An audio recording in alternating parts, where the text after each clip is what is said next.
দশই মুহররমের উল্লেখযোগ্য ঘটনা। আল্লাহ তাআলা 10ই মুহররম দুনিয়া সৃষ্টি করেন। এই দিনেই পৃথিবীতে সর্বপ্রথম বৃষ্টিপাত হয়। হযরত আদম আলাইহিস সালামকে আল্লাহ পাক এদিনেই সৃষ্টি করেন। হযরত আদম আলাইহিস সালাম এর দোয়া আল্লাহ তাআলা 10ই মুহররম তারিখেই কবুল করেন।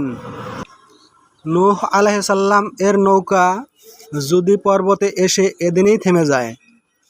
হযরত সুলাইমান আলাইহিস সালাম 10ই মুহররম তারিখে বাদশাহী পান।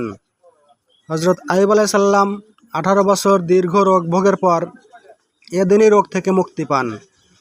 হযরত ইব্রাহিম আলাইহিস সালাম ও নমরুদের অগ্নিকুণ্ড থেকে এদিনেই মুক্তি পান। হযরত মূসা আলাইহিস সালাম ফিরআউনের কবল থেকে এদিনই মুক্তি লাভ করেন।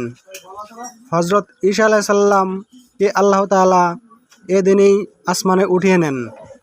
হযরত ইমাম হোসেন রাদিয়াল্লাহু তাআলা আনহু এজিদ বাহিনী কর্তৃক কারবালার প্রান্তরে এদিনই শহীদ হন।